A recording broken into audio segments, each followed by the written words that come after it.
বুকের মধ্যে জড়াই ধরার পরে হাওয়া করে একটা চিৎকারে দিল। আব্দুল মুত্তালিব বলে কোনো সমস্যা হয়েছে নাকি? মা হালিমা বলে কি রে আব্দুল মুত্তালিব, আমার বুকের মধ্যে তুমি কি দিয়েছ? আল্লাহর কসম আমি হাওয়া করে চিৎকারে দিয়েছি। আমি শিশু মোহাম্মদকে বুকে জড়াই ধরার সাথে সাথে আমার শুকনা স্তনগুলো তুলে ঘর ঘর করে ভর্তি হতে লাগলো। আব্দুল মুত্তালিব বলে হালিমা, হালিমা বলে মুত্তালিব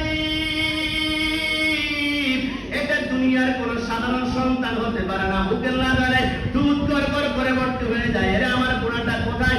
যেই গোড়া পাতায় জমিন থেকে মক্কায় আসতে 2 ঘন্টা লাগার কথা 2 দিন লেগে গিয়েছে। আমার গোড়া কই, দুর্বল গোড়াটা কোথায়? মা হালিমা বলে শিশু নবীকে কোলের মধ্যে করে আমি পিছনের দিকে কাঁটা পাকা করে আমার দুর্বল গোড়ার দিকে তাকালাম। আমি চোখটা বিশ্বাস করতে পারছিলাম না। আমি দেখলাম দুর্বল গোড়াটা 18 বছরের যুবকের মাথা টকবক করে লাফালাফি করছে। যদি বলে সুবহানাল্লাহ।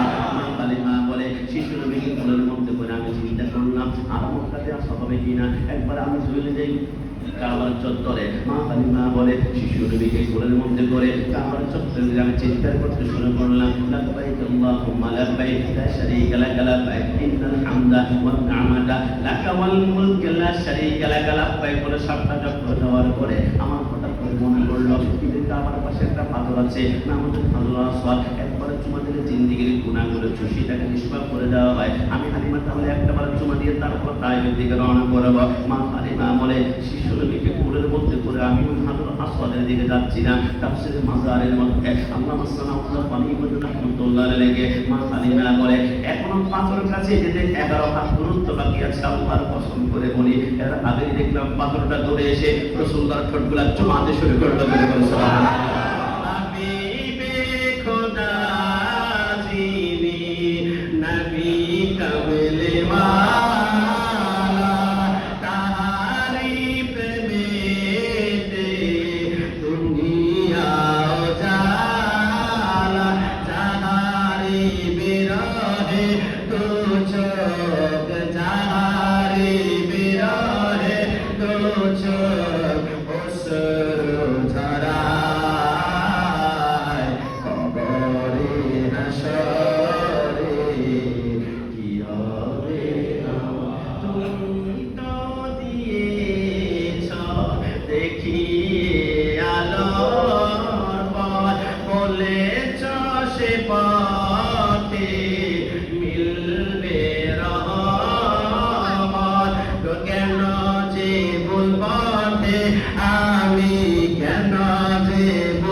মুসিবত না পাই যদি মোদিনা বলা দেখতে পাচ্ছে মুসিবত